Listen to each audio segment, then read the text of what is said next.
out here. Okay, good afternoon, everyone. My name is Larry Lockett. I'm from the Georgia State Conference, NAACP. I'm Executive Officer of the Georgia State Conference, NAACP.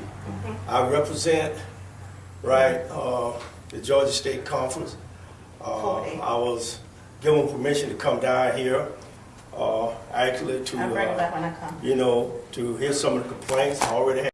I'm G.B.R. Sermons from Lakeland. I'm starting at the chapter in Lakeland, Georgia.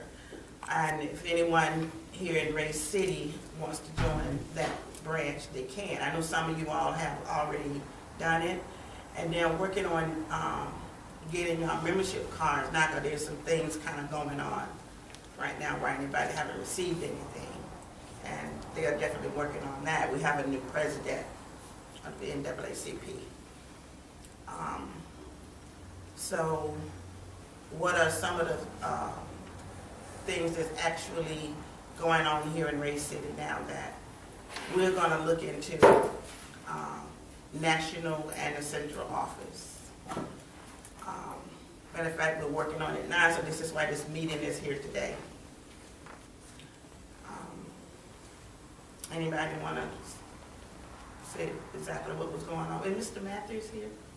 I think they went to get him. Is he here? He wasn't home.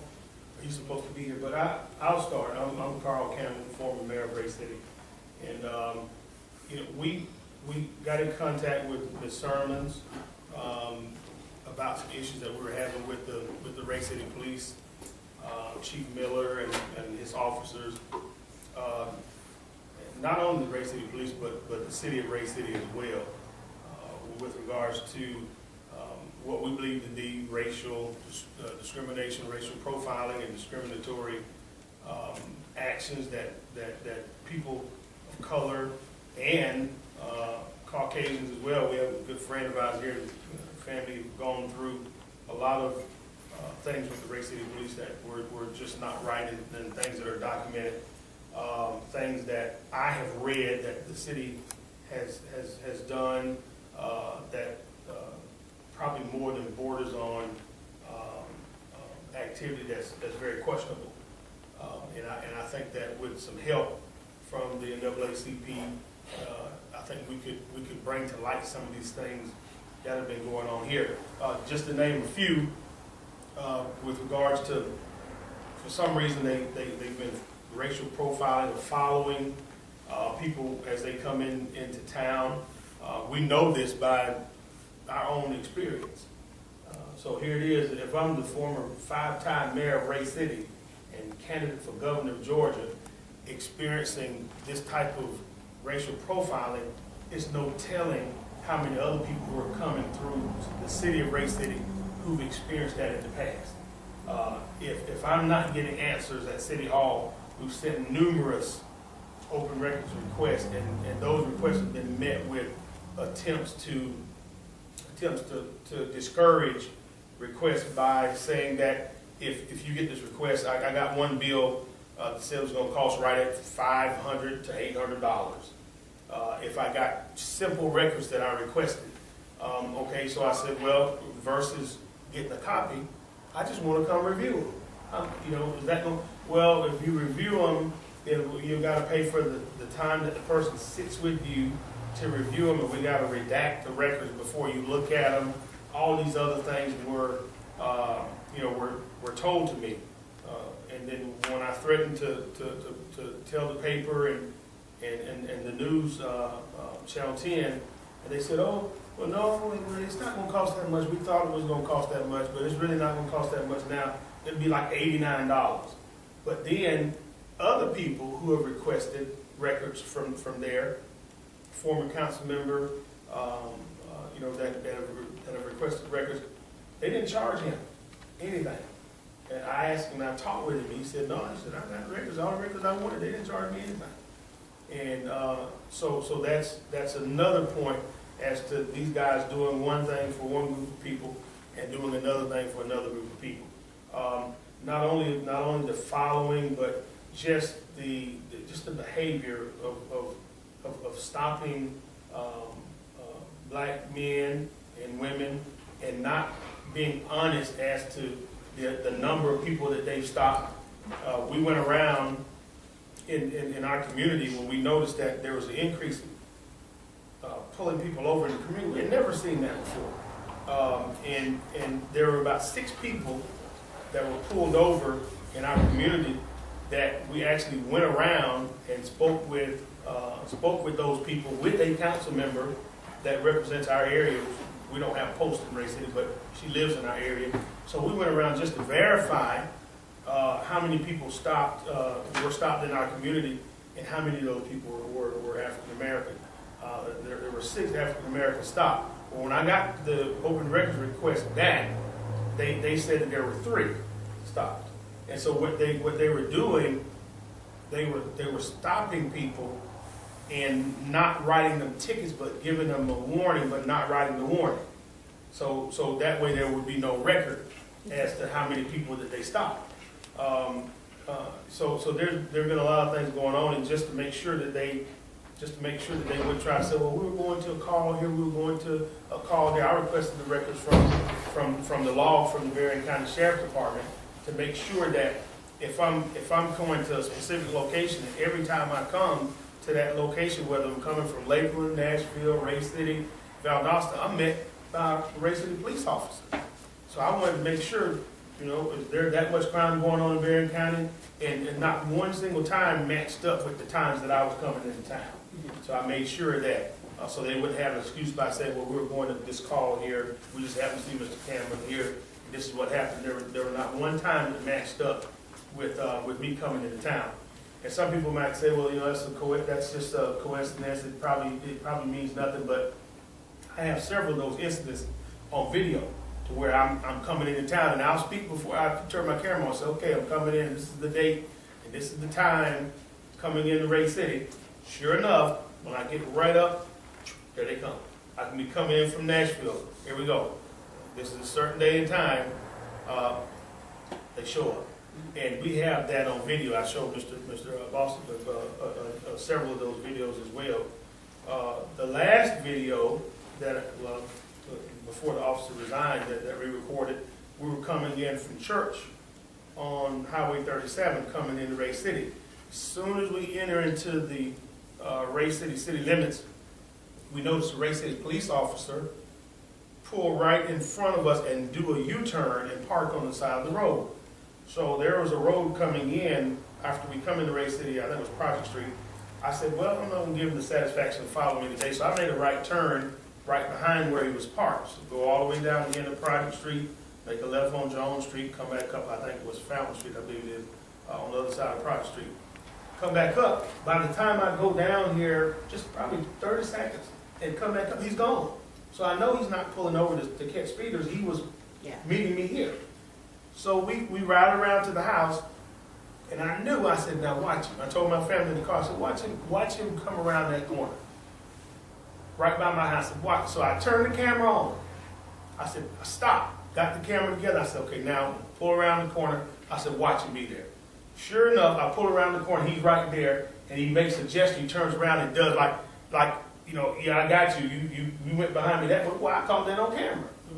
I showed it to the chief, and the chief said, well, we're not going to have that. And less than a few days later, he had resigned. He was gone because they were finally caught with him picking and doing some things like that. He was gone. Do you know his name?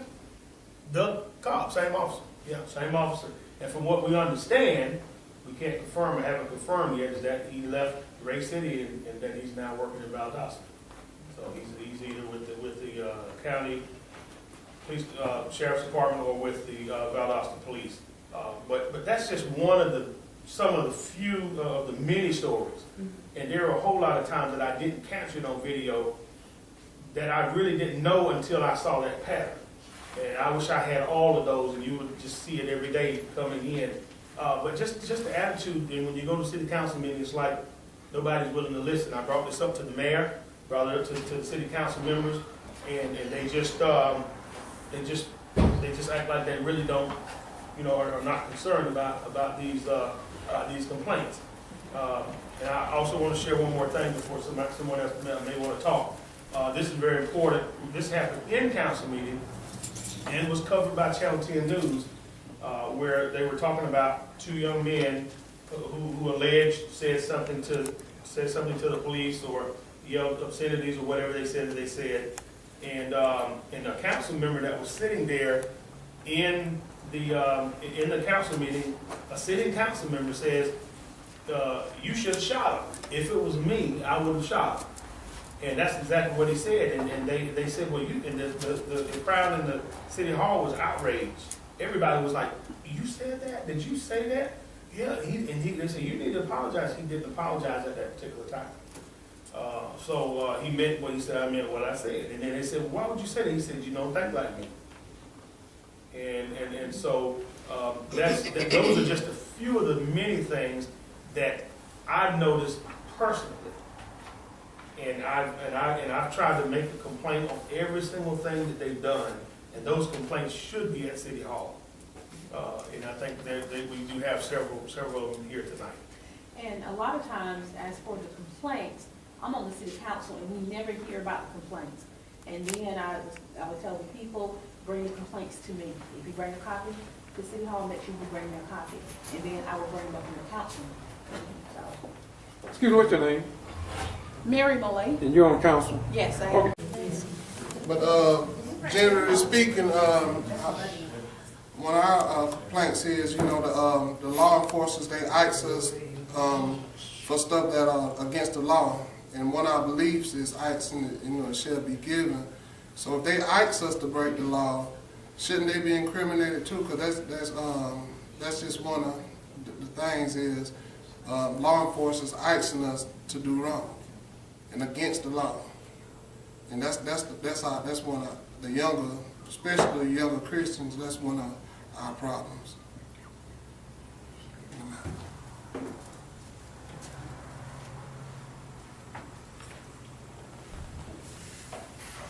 But I think this is a beginning, a good start to where we need to be, because it takes people getting fed up and sick and tired of being sick and tired of what's going on in the community.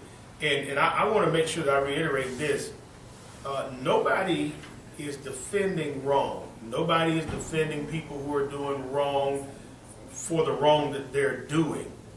But we are defending their rights to be treated with respect and treated as the law says that they ought to be treated.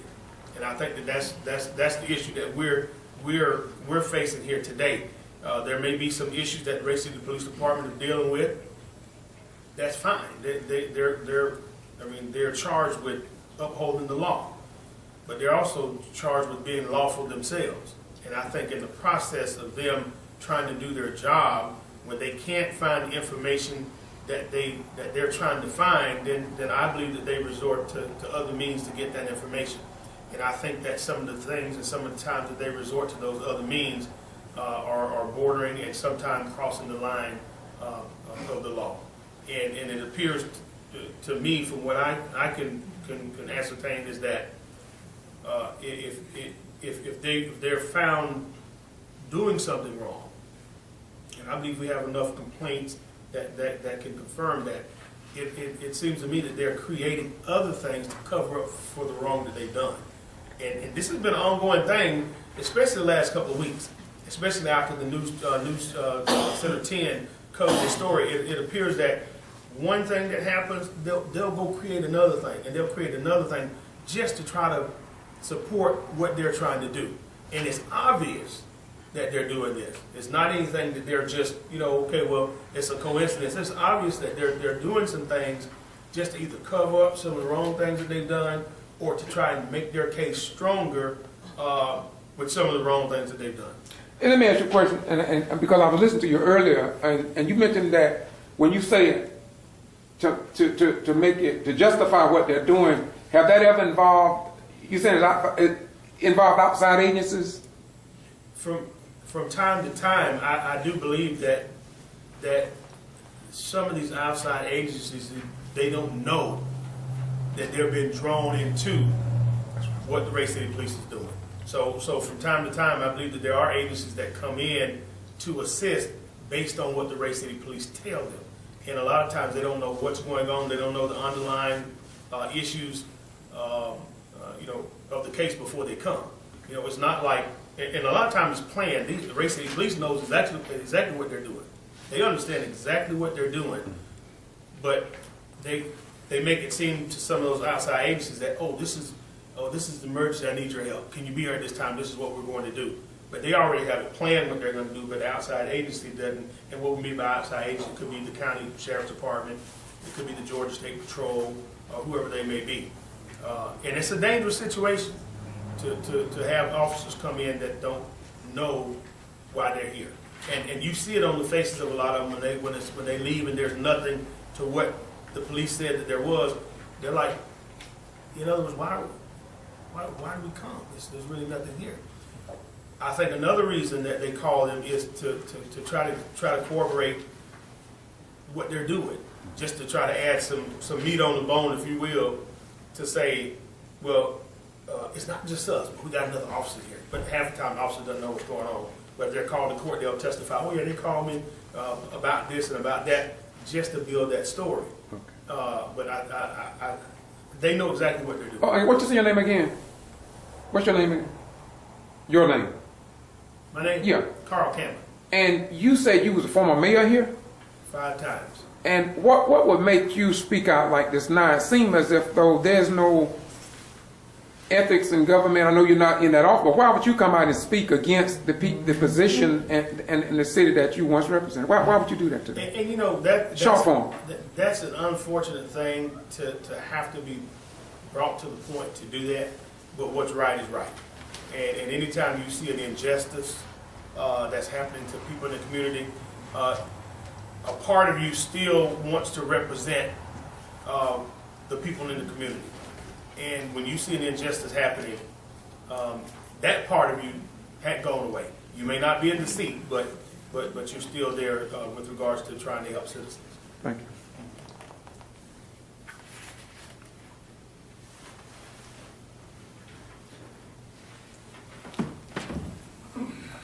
Anyone else want to comment on some things that they think that's going on and that they would like to see different, or that they have noticed with regards to the way that people of color have been treated in Ray City? I am so sorry. I guess I touched the wrong thing. I'd like to say,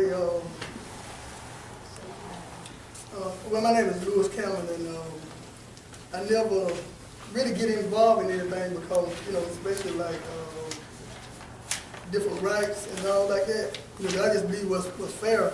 And I'd like to say that before we started all this, the chief, we had a talk. Because I believe in Who's the chief? What's his name? Miller. Steve Miller. We had a talk. I own some apartments around here, and they, the boys, the boy that was standing out in the yard, and the police, I went. One of them ran around there and said, "Look, the police they harassing us." So I came around, and so both police cars was in back in the apartment yard, and then they said, "Y'all say we're arresting y'all. Just go and take some, take some action." So so I went there and I talked to him. I said, I'm trying to, help prevent things. And so, we had a good talk and everything. I thought everything, went good. And then later that evening, Barry and all of them came in. They followed him and stopped the boys for something. Where they stopped them and it wasn't nothing. But everybody came in the neighborhood. 3 or 4 carloads came in the neighborhood, making it look like it was something, and it was just a traffic stop. Then the next day, another traffic stop. 3 or 4 came in, and everybody looking, and that make our neighborhood look bad. You see 4 or 5. You see the sheriff cars coming, police cars coming, and all it is just a traffic stop. Considering what has been happening, it would be in their best interest not to walk to the store, because it appears that every time they walk through the store, there are certain things that happen. But there's literally, from what I have witnessed, no community policing in Ray City at all. You don't know who's working here. You don't know. I guarantee you, if you would have went up to City Hall a few months ago, if you would have asked the city council members what the police officers' names were, they would not have been able to tell you. I can't tell you that now. They would not have been able to tell you because when I was in office, we would get the. Yeah. How many officers are there on the payroll usually? We never know because they keep changing. They don't. We never. Approximately. Four or five. So with 4 or 5, nobody really knows who they are. Nobody knows who they are because a lot of them are coming from Valdosta. They're coming from other places from time to time, and we don't know who's hired. And see, the chief, from what I understand, is doing the hiring, and really the city council is supposed to do the hiring. And that's why they don't know who the officers are because a new officer might be working 3 or 4 months, and nobody knows who they are. When they came by my house one time, I waved them down. And I stopped and I said, "Now, when y'all start working in Ray City?" I said, "I don't know. What's your name?" And I didn't know who they were because the chief hires them, and they'll come in, and so you don't know who's here. And then they ride by with the windows rolled up, tinted windows. What brought that to my mind because I saw a couple of national news stories to where the police was out playing ball in this gym with these young black men, and he pulled a quick move on one of them, and it really excited the whole crowd, because they didn't think he could play, and but he spent some time. There was another incident I saw, another article I saw just today about the same thing where they're actually going into the communities and they're getting to know the people in the communities. So if there's something bad going on, if you know everybody in the community, they'll be more apt to say, "Hey, yeah, something bad going on here, we need to help." Or this is what's going on, this is what I saw.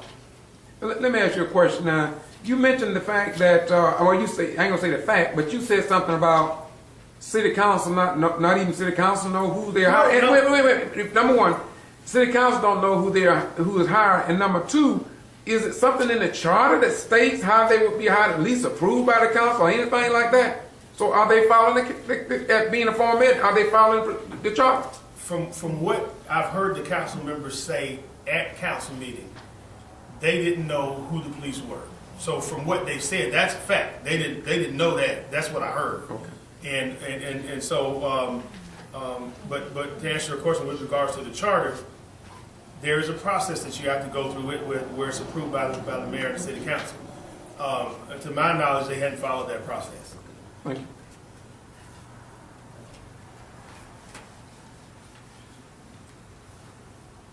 He was talking about things that he makes them. And he tried to take, they got county outside of jurisdiction. You want to share that with everybody so they'll understand what's going on too?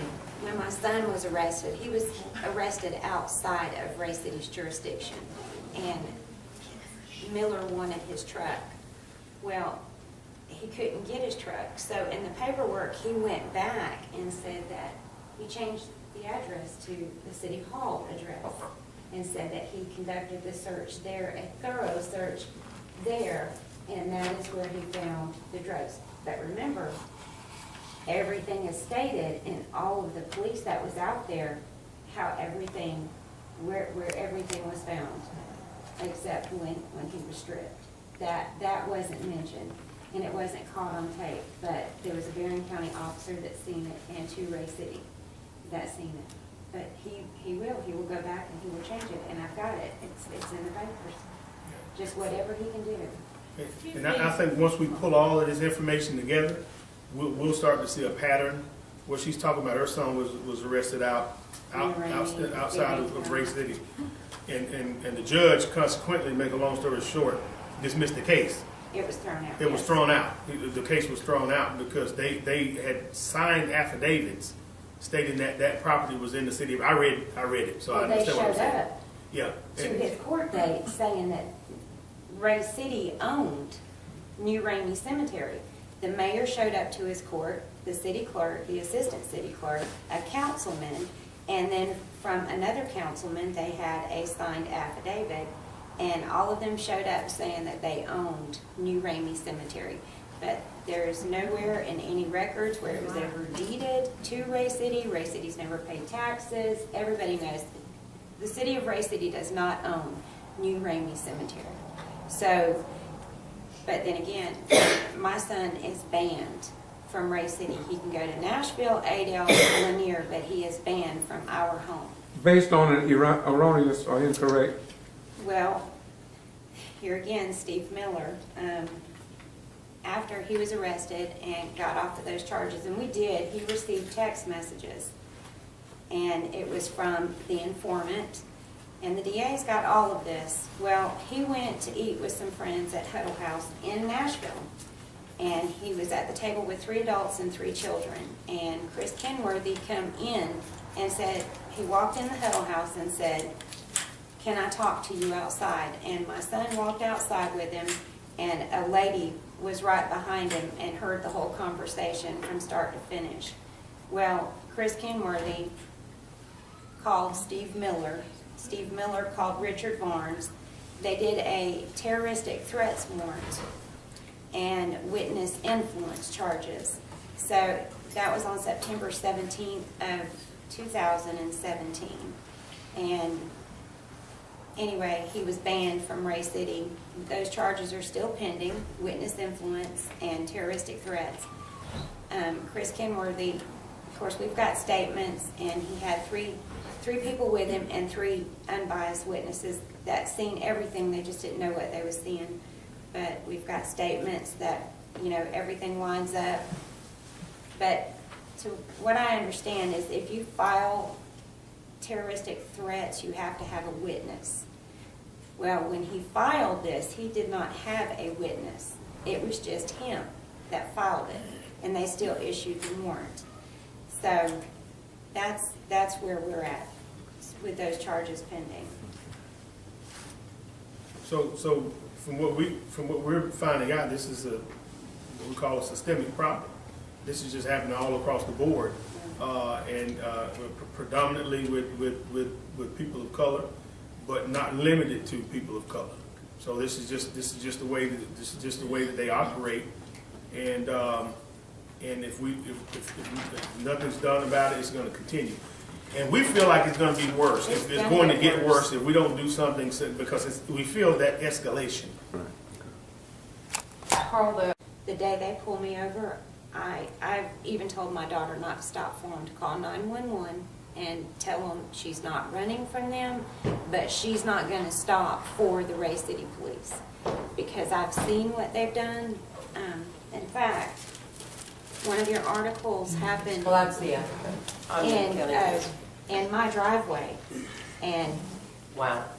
yes, and I'm afraid of them. And the day that you are in fear of the police, I know some of these kids that have been around here and they've been in jail, and I would put more trust in any of them any day of the week than I would those that are toting guns and badges. Right. I would. National news I would tells you take you need a to worry, felon's so. word over Steve Miller's word, or anyone that Steve Miller hired. And his son, Corey Miller, I would take a felon's word over his any day of the week and feel more comfortable in the presence of a felon versus the both of them. And that is the God's honest truth. Mr. Cobb pulled me over 5 times in a month. Never gave me a ticket, just to harass me. And I heard, I don't know if there's any fact to it, that Mr. Cobb had a meth lab in his personal truck. And that's what caught in the city hall on fire. I'm not sure, it's just hearsay.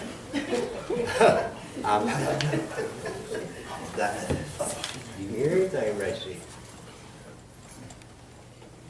But if people Well, the story that I got from the city clerk when I asked what in the world happened out there, it sounded really strange. She said that a deputy had pulled up, left his vehicle running with lights, and somehow it caught on fire. And I thought, that doesn't happen from headlights.